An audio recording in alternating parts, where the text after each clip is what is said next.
ہیں مقصد حیات کیا ہے اور انسان کو کس نے بھیجا ہے، کس مقصد کے لیے بھیجا ہے، ہم کیوں آئے ہیں، اس کا نا جواب چاہیے حضرت انسان کو۔ پھر وہ یہ سوال مختلف لوگوں کے ذہنوں میں گھومتے گھومتے کوئی کسی طرف نکل گیا، کوئی کسی طرف نکل گیا۔ ایک بڑا ادیب آدمی تھا، بڑا بہترین شاعر تھا، وہ کہنے لگا اصل میں نا انسان ایک پھول ہے، تو بہار کا موسم آتا ہے تو کھل جاتا ہے، جوانی ہے، صحت ہے، تندرستی ہے، پھر خزاں آتی ہے تو آہستہ آہستہ اس کے پتے مرجھا جاتے ہیں، پھر زیادہ ہی پتجھڑ آتا ہے تو ٹوٹ جاتا ہے، یعنی انتقال کر جاتا ہے، لہٰذا ایک خوشبو ہے، ایک پھول ہے۔ اس نے بھی بات کی، چلو ٹھیک کی ہوگی۔ پھر ایک اور شخص بولا، اس نے کہا نہیں نہیں، بنیادی طور پر نا پوری دنیا کے اندر مختلف کردار اللہ نے بنائے ہیں، کوئی باپ ہے، کوئی دادا ہے، کوئی بیٹا ہے، کوئی پوتا ہے، کوئی بھائی ہے، تو سب اپنا اپنا کردار نبھاتے ہیں اور پھر اپنے اپنے وقت پر وہ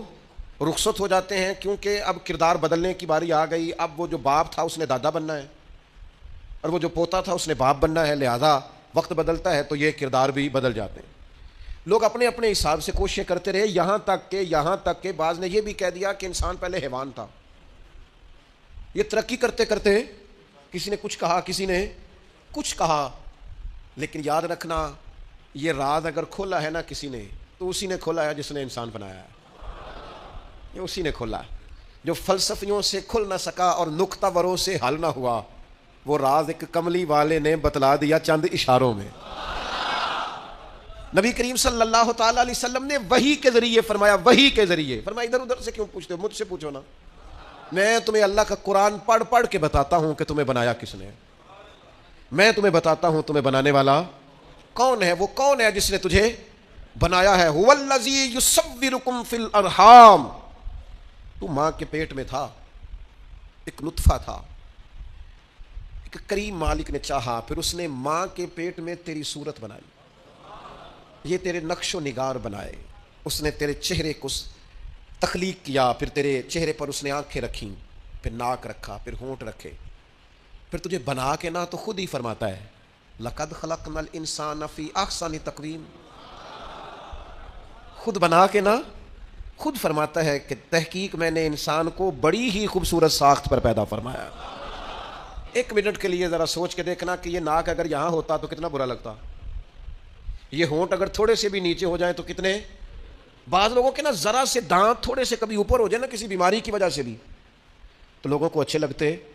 اللہ نے جو چیز بنائی ہے اسے بار بار توڑ کے سجا کے نئے سرے سے کر کے دیکھ لو، سونی اسی طرح ہی لگتی ہے جس طرح میرے رب نے بنا دی ہے، اسی طرح ہی خوبصورت لگتی ہے۔ اور وہ کہتا ہے یہ جو تیرا چہرہ ہے نا فی ای صورت ما شاء رکبک، جو تیرا چہرہ ہے نا، کسی کا گورا ہے تو کسی کا زیادہ گورا ہے، کسی کا گورا ہے تو کسی کا سانولا ہے، کسی کا رنگ گندمی ہے، یہ بندے کی مرضی پہ نہیں، یہ اللہ کہتا ہے جیسے میں نے چاہا ہے نا۔ اگر آپ یہ آیت سمجھ جائیں نا تو اپنے آپ سے پیار ہو جائے گا، پھر کالے سیاہ رنگ والا بندہ بھی کہے گا اوہو چہرہ میرا ہے پر چاہت اللہ تعالیٰ کی ہے، پھر تو اپنے آپ سے پیار ہو جائے گا، پھر تو اپنے آپ سے محبت ہو جائے گی، پھر تو انسان کہے گا کہ خدا جانے بلندی ہے کہ پستی، پر جہاں میں ہوں وہاں کوئی نہیں ہے، پھر پیار ہو جائے گا اپنے آپ سے۔ شرط یہ ہے کہ دیکھو تو صحیح، تو اس کو بنایا ہے اللہ نے، پیدا کیا ہے اللہ نے بنایا۔ اس سوال کا جواب یہ ہے کہ تجھے اللہ نے بنایا ہے، خود سے نہیں تو بنا، تو کسی کی چاہت ہے، تجھے کسی نے بھیجا ہے۔ اچھا جی، تو اس نے پیدا کر دیا انسان، تو وہ ایک ان پڑھ رہ گیا ہے، وہ ایک شخص تو ایسا ہے جو بالکل انگوٹھا چھاپ ہے،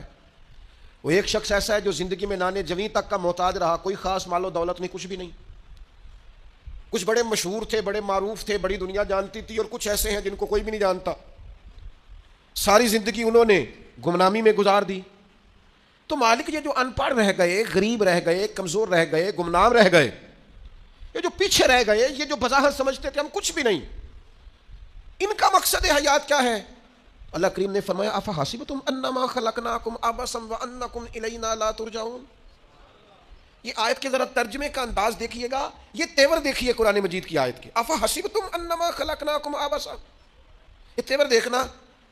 فرمایا کیا تم گمان کرتے ہو کہ ہم نے تمہیں بیکار پیدا کیا ہے؟ اوئے ہوئے، اللہ کرے آپ کو مزہ آئے،